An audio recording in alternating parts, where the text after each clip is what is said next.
안녕하세요. 신화 속 스토리, 신토리입니다. 세상에서 가장 아름다운 죄가 있다면 무엇일까요? 여기 신들조차 질투할 만큼 눈부신 미모를 가졌지만 단 한 번도 누구를 사랑해 본 적 없는 한 남자가 있습니다. 수많은 여인과 님프들이 그를 향해 사랑을 갈구하며 울부짖었지만 그는 차갑게 비웃으며 그들의 심장을 갈기갈기 찢어 놓았죠. 하지만 운명의 여신은 공평했습니다. 타인의 사랑을 짓밟은 그에게 내린 형벌은 다름 아닌 자기 자신과 사랑에 빠지는 것이었습니다. 손에 닿지도 않고 대답도 없는 물속의 환영을 사랑하다가 말라 죽어간 남자. 오늘은 현대 심리학에서 자기애를 뜻하는 용어 나르시시즘의 기원이 된 인물, 나르키소스의 치명적인 삶과 그 속에 숨겨진 잔혹한 저주에 대해 이야기해 보려 합니다. 이 이야기는 고립된 자아의 종말에 관한 가장 슬픈 기록입니다. 파트 1. 예언된 비극. 자신을 알지 못하면 오래 살리라. 나르키소스는 태생부터 신비로웠습니다. 강이 신 세피소스와 님프 리리오페 사이에서 태어난 그는 갓난아기 때부터 온 세상의 빛을 다 흡수한 듯 아름다웠죠. 여기서 님프란 그리스 신화 속에 등장하는 자연의 정령입니다. 신보다는 등급이 낮고 인간보다는 높은 존재인데 쉽게 말해 자연 속에 살고 있는 하급 여신이라고 생각하시면 됩니다. 걱정이 된 어머니 님프 리리오페는 당대 최고의 예언자 테이레시아스를 찾아가 묻습니다. 제 아들이 오래 살 수 있을까요? 이때 예언자는 아주 기묘한 말을 남깁니다.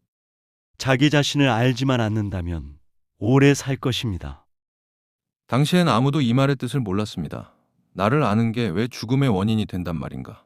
하지만 이 짧은 예언은 나르키소스의 운명을 관통하는 복선이 됩니다. 그는 자라면서 더욱 치명적인 미소년이 됩니다. 16살이 되었을 때 그의 앞에는 수많은 추종자가 줄을 섰습니다.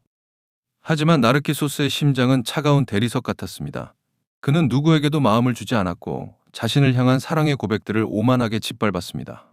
그 오만함이 하늘 끝까지 닿았을 때 비극의 방아쇠를 당기는 한 여인이 나타납니다. 파트 2.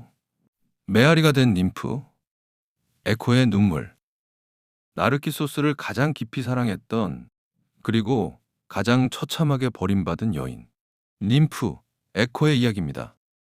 원래 에코는 수다스러운 요정이었는데 헤라의 저주를 받게 됩니다. 스스로는 단 한마디도 먼저 할 수 없고 오직 남이 한 말의 마지막 마디만 되풀이할 수 있는 저주였죠. 이 사건의 발단은 역시나 올림포스의 프로 바람둥이 제우스였습니다. 그날도 제우스는 아름다운 산의 님프들과 어울려 광란의 파티를 즐기고 있었습니다. 하지만 꼬리가 길면 잡히는 법. 아내 헤라가 번뜩이는 눈을 치켜뜨며 숲속으로 들이닥치죠. 그때 제우스의 부탁을 받은 건지 아니면 동료 님프들을 구하고 싶었던 건지 수다쟁이 요정 에코가 헤라의 앞길을 딱 가로막습니다. 에코는 쉴 새 없이 말을 쏟아냅니다. 헤라가 한 걸음 옮기려 하면 옷자락을 붙잡고 다른 쪽으로 가려 하면 꽃나무 이야기를 늘어놓습니다. 1분, 2분, 10분.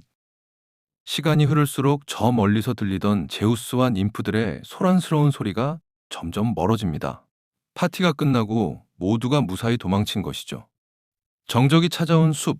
그제야 에코의 입이 멈춥니다. 그리고 헤라의 눈빛이 변하죠. 헤라의 몸에서 신의 위엄과 분노가 뿜어져 나옵니다. 숲의 나무들이 바르르 떨리고 새들이 날아오릅니다.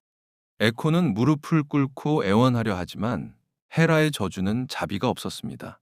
입을 다물어라.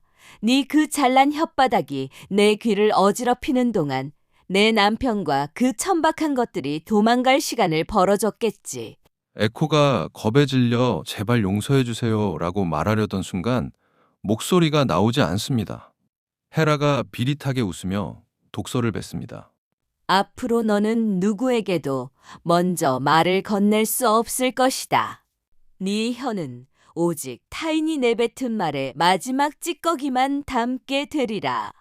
네가 그토록 좋아하던 수다의 끝이 고작 메아리라는 사실을 뼈저리게 느껴보거라.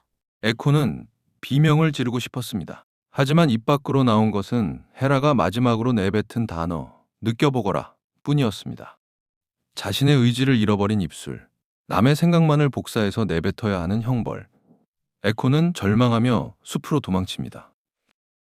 바로 이 끔찍한 저주에 걸린 상태에서 그녀는 운명처럼 나르키소스를 마주하게 된 것입니다. 사랑한다는 고백조차 남이 먼저 해줘야만 할 수 있는 처참한 상태로 말이죠. 다시 나르키소스 이야기로 돌아와 숲에서 사냥하던 나르키소스를 본 에코는 첫눈에 반합니다. 하지만 그녀는 고백할 수 없었습니다. 그저 나무 뒤에 숨어 그가 입을 떼기만을 기다릴 뿐이었죠. 나르키소스가 묻습니다. 누가 여기 있나? 에코가 답합니다. 여기 있나? 나르키소스가 소리칩니다. 이리로 와. 에코가 달려나오며 답합니다. 이리로 와. 하지만 나르키소스는 자신의 몸에 손을 대려는 에코를 보고 질색하며 소리칩니다. 누가 감히 내 몸에 손을 대? 너 같은 게 나를 가질 수 있을 거라 생각했나? 꿈깨. 차라리 죽는 게 나으니까. 거절당한 에코는 수치심에 동굴로 숨어버립니다. 그녀는 슬픔 속에 말라가다가 결국 육체는 사라지고 오직 목소리만 남게 됩니다. 우리가 산에 가서 소리를 지르면 들려오는 그 메아리. 에코가 바로 사랑을 거부당한 여인의 마지막 흔적인 셈입니다. 파트 3. 연못에 비친 악마. 아, 나였구나. 에코뿐만 아니라 수많은 ним프들이 상처를 입었습니다.